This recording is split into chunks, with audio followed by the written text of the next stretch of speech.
नमस्कार, स्वागत है आपका बिहार समाचार में। इस वीडियो में हम बात करेंगे आज की सुबह से लेकर शाम तक की सभी बड़ी खबरों के बारे में। इससे पहले आपसे एक छोटी सी अनुरोध है कि इस वीडियो को एक प्यारा सा लाइक अवश्य कर दीजिएगा। आपका एक लाइक करना ही हमारी मेहनत का फल होता है। तो चलिए शुरुआत करते हैं आज की पहली और बड़ी खबर से।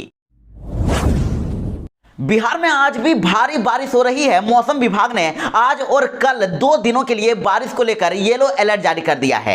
यानी कि बिहार में मौसम एक बार फिर से बदल गया है और अब और भी ज्यादा ठंड बढ़ने वाली है। पछुआ और पुरवैया के मिलने के कारण पटना समेत बिहार के कई जिलों में लगातार बारिश हो रही है और इस कपकपाती ठंड में अब मौसम विभाग ने बिहार में अगले 48 घंटों में फिर से बारिश का अलर्ट जारी कर दिया है। बिहार के कई इलाकों में गरज के साथ बिजली कड़कने और बारिश का पूर्वानुमान जारी किया गया है। साथ ही इन जिलों में बारिश के साथ ही ओले भी गिर सकते हैं। तो मौसम विभाग ने जिन जिलों में अलर्ट जारी किया है वे जिले हैं पश्चिमी चंपारण, सिवान, सारण, गोपालगंज, सीतामढ़ी, मधुबनी, मुजफ्फरपुर, दरभंगा, वैशाली, शिवहर, समस्तीपुर, सुपौल, अररिया, किशनगंज, मधेपुरा, सहरसा, पूर्णिया और कटिहार। इन जिलों में बिजली कड़कने के साथ ही भारी बारिश और ओले गिरने की संभावना जताई गई है। तो मौसम विभाग के अनुसार अब आज और कल भारी बारिश होने वाली है और उसके बाद बिहार में काफी ठंड भी बढ़ जाएगी। तो अब आपको सावधान हो जाना चाहिए। बिहार में अगले 24 घंटे में भारी बारिश होने वाली है।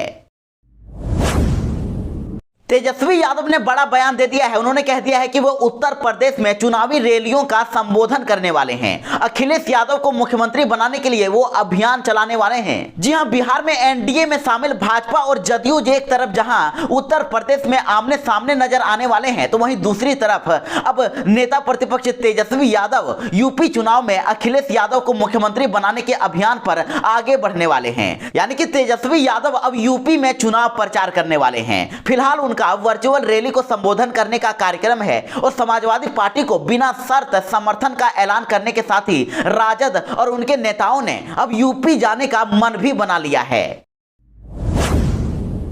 बिहार में लगातार अपराधों को देखकर अब पप्पू यादव ने मुख्यमंत्री नीतीश सरकार पर फिर से बड़ा हमला बोल दिया है। पप्पू यादव ने कह दिया है कि बिहार में हत्याओं का दौर चल रहा है। हत्या, लूट और डकैती की घटनाएं लगातार सामने आ रही है। हर रोज अवैध शराब से लोगों की मौतें हो रही है और अभी तो छपरा में भी दर्जनों लोगों की मौतें हो गई है। पप्पू यादव ने कहा कि सरकार और उसका सिस्टम शराब से हुई मौतों के मामले में लीपापोती करने में लगी हुई है। शराब के धंधे में पक्ष और विपक्ष दोनों शामिल है और अभी एमएलसी चुनाव भी होने वाले हैं। सभी पार्टियों ने बाहुबलियों को अपना उम्मीदवार बना लिया है। तो अब अपराधियों को ही अगर टिकट दे दिया जाए तो पार्टियां कानून व्यवस्था कैसे सुधार सकती है।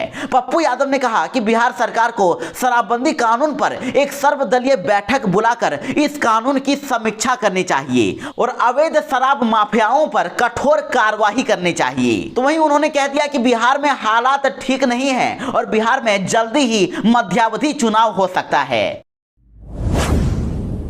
बिहार में लगातार शराब पीने के कारण लोगों की मौतें हो रही है और इसके बाद अब चिराग पासवान के साथ ही विपक्षी पार्टियों ने भी मुख्यमंत्री नीतीश कुमार के इस्तीफे की मांग कर दी है। दरअसल बिहार में पूर्ण शराबबंदी है और इसके बाद भी लोग जहरीली शराब पी रहे हैं और इसके बाद लोगों की मौतें हो जा रही है। तो अब लोजपा रामविलास के राष्ट्रीय अध्यक्ष और जमुई के सांसद चिराग पासवान ने बिहार के मुख्यमंत्री नीतीश कुमार पर हमला बोल दिया है। उन्होंने कह दिया है कि बिहार में शराबबंदी पूरी तरह से फेल है। जहरीली शराब पीने के कारण लगातार लोगों की मौतें हो रही है और इसका यही मतलब है कि अब नीतीश सरकार से बिहार संभलने वाला नहीं है। चिराग पासवान ने कह दिया है कि बिहार में कानून व्यवस्था ध्वस्त हो गई है। लगातार लोगों की मौतें हो रही है और इस पर मुख्यमंत्री को भी किसी के आंसू पोंछने की फुर्सत नहीं है। तो ऐसे में अब मुख्यमंत्री नीतीश कुमार को इस्तीफा दे देना चाहिए। तो वहीं आपको बता दें कि चिराग पासवान ने बिहार में राष्ट्रपति शासन लागू करने की मांग कर दी है। तो इधर राजद के राष्ट्रीय उपाध्यक्ष शिवानंद तिवारी ने भी कह दिया है कि लक्षण ये बता रहे हैं कि बिहार की सरकार अपना कार्यकाल अब पूरा नहीं कर पाएगी।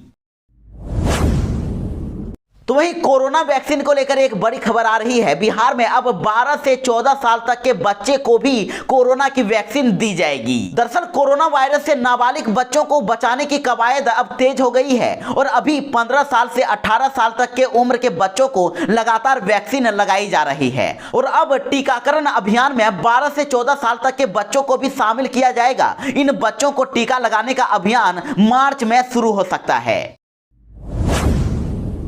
तो वहीं जदयू अब योगी आदित्यनाथ के खिलाफ उत्तर प्रदेश में उतरने वाली है। जदयू ने 26 उम्मीदवारों की लिस्ट जारी कर दी है और जदयू के राष्ट्रीय अध्यक्ष ललन सिंह ने कल दिल्ली में 26 उम्मीदवारों की पहली सूची जारी कर दी है और इसके साथ ही अब यह तय हो गया है कि यूपी में बिहार का एनडीए गठबंधन अब नहीं चलने वाला है और अब उत्तर प्रदेश में योगी सरकार के खिलाफ मैदान में जदयू के नेता उतरने वाले हैं। और साथ ही खबर है कि यूपी में चुनावी रैलियों को अब मुख्यमंत्री नीतीश कुमार संबोधन करेंगे, तो वहीं पार्टी के उम्मीदवारों के लिए प्रचार भी वो करने वाले हैं। बिहार में लगातार कोरोना के मामले घटते जा रहे हैं। देखिए बिहार में अब 3003 नए संक्रमितों की पहचान हुई है। तो वहीं पटना की बात करें तो पटना में 544 नए केस सामने आए हैं। यानी कि बिहार में कोरोना की तीसरी लहरें अब धीरे धीरे काबू में आते दिख रही है। बिहार में नए मामले मिलने की संख्या में कमी आती दिख रही है और बिहार में अब एक्टिव मरीजों की संख्या भी घटकर 19,578 हो गई है। तो इधर एमएलसी चुनाव में अब पशुपति पारस ने 2 सीटों पर दावा ठोक दिया है। उन्होंने हाजीपुर के साथ ही एक और सीट की मांग एनडीए से कर दी है। जी हां, बिहार विधान परिषद के 24 सीटों के लिए चुनाव होने वाले हैं और इसे लेकर पार्टियों ने अपनी ओर से तैयारी भी शुरू कर दी है। आरजेडी जहां सभी 24 सीटों पर अपना उम्मीदवार उतारने वाली है, तो वहीं केंद्रीय मंत्री पशुपति कुमार पारस ने अब एनडीए गठबंधन से 2 सीटें की मांग कर दी है और इस संबंध में उनकी बीजेपी के नेताओं से बात भी हुई है और वहीं मुख्यमंत्री नीतीश कुमार ने भी पशुपति पारस से बात की है। तो ऐसे में पशुपति कुमार पारस ने बिहार विधान परिषद चुनाव में 2 सीटों पर अपना दावा ठोक दिया है। पशुपति कुमार पारस ने कह दिया है कि उन्हें 2 सीटें चाहिए, जिसमें एक हाजीपुर है और बाकी कोई भी एक और सीट दे दिया जाए। बिहार में अब एक ही नंबर से बुक होंगी सरकारी और प्राइवेट एम्बुलेंस, किराया भी उनका फिक्स होगा। जी हां, बड़ी खबर है कि बिहार में चल रहे सभी सरकारी एवं निजी एम्बुलेंस को अब एक ही नंबर से जोड़ने की कोशिश तेज हो गई है। तो अब एक ही नंबर 102 पर डायल करने पर सरकारी और निजी एम्बुलेंस दोनों की सहायता प्राप्त होगी और जिस पर डायल करने पर अब पीड़ित तक एम्बुलेंस की सहायता पहुंचाई जाएगी। सड़क हादसे में हताहत की संख्या कम करने पर त्वरित मदद के लिए यह निर्णय लिया गया है और इधर परिवहन विभाग के निर्देश पर अब स्वास्थ्य विभाग ने भी इस दिशा में प्रक्रिया शुरू कर दी है और मार्च तक इस काम को पूरा करने का लक्ष्य रखा गया है।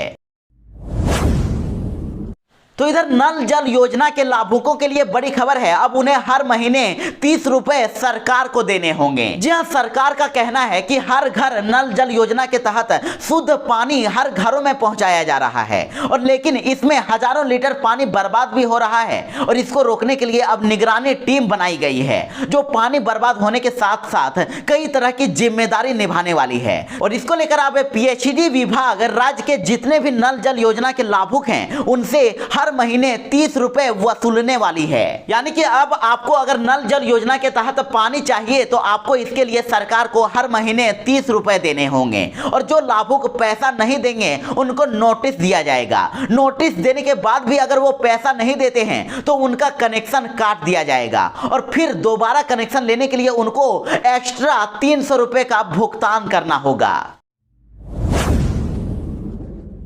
तो इधर मुकेश सहनी की मुश्किलें अब बढ़ती हुई नजर आ रही है। खुद वीआईपी के विधायक ने ही उन्हें चेतावनी दे दी है। दरअसल वीआईपी के अध्यक्ष मुकेश सहनी ने हाल ही में लालू प्रसाद यादव के छोटे बेटे और नेता प्रतिपक्ष तेजस्वी यादव को अपना छोटा भाई बता दिया था और इस बयान से वो सुर्खियों में भी रहे थे, लेकिन मुकेश सहनी का लालू तेजस्वी प्रेम उन पर ही अब भारी पड़ सकता है क्योंकि खुद उनकी ही पार्टी के विधायक अब उनके ही खिलाफ हो गए हैं। देखिए वीआईपी के विधायक राजू सिंह ने कह दिया है कि मुकेश सहनी अगर लालू तेजस्वी प्रेम दिखाते हैं तो मैं सोचने पर मजबूर हो जाऊंगा और ये मुझे कतई मंजूर नहीं होगा कि मैं लालू यादव की पार्टी के साथ चला जाऊं। उन्होंने कह दिया है कि मैं लालू प्रसाद यादव की पार्टी में कभी भी नहीं जाऊंगा। यानी कि अगर वीआईपी पार्टी आरजेडी से गठबंधन करती है तो मैं अपने अध्यक्ष मुकेश सहनी की बात कभी नहीं सुनूंगा, बल्कि मैं अपने क्षेत्र की जनता की बात सुनूंगा।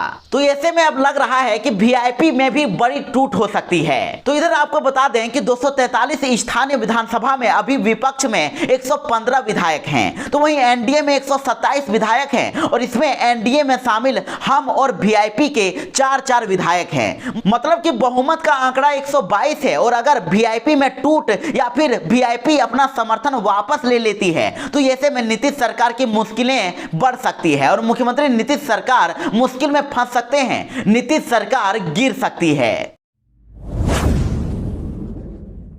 तो इधर गणतंत्र दिवस को लेकर अब रेलवे में हाई अलर्ट जारी कर दिया गया है। ड्रोन कैमरे से अब ट्रेनों और पटरियों की निगरानी होने वाली है। जी हां, बड़ी खबर है कि गणतंत्र दिवस समारोह और माकपा माओवादियों के संगठन के प्रतिरोध दिवस को लेकर अब रेलवे स्टेशनों और जिलों में हाई अलर्ट जारी कर दिया गया है। सुरक्षा एजेंसियों की सूचना पर रेल व जिला पुलिस ने चौकसी बढ़ा दी है और बिहार के स्टेशनों, ट्रेनों, ट्रैकों और विभिन्न रेलखंडों पर चल रही रेलवे परियोजनाओं की निगरानी अब ड्रोन से करने का निर्णय लिया गया है ताकि किसी भी अप्रिय घटना के होने से पहले ही कार्रवाई की जा सके। आपको बता दें कि माओवादी संगठन ने आगामी 27 जनवरी को बिहार झारखंड में नक्सली बंदी की घोषणा कर दी है। उन्होंने बिहार झारखंड को बंद करने का ऐलान कर दिया है। तो अब 21 से 26 जनवरी तक प्रतिरोध दिवस भी मनाया जा रहा है और जिसको लेकर अब बिहार में सुरक्षा को बढ़ाया जा रहा है और बिहार के कई जिलों में हाई अलर्ट जारी कर दिया गया है।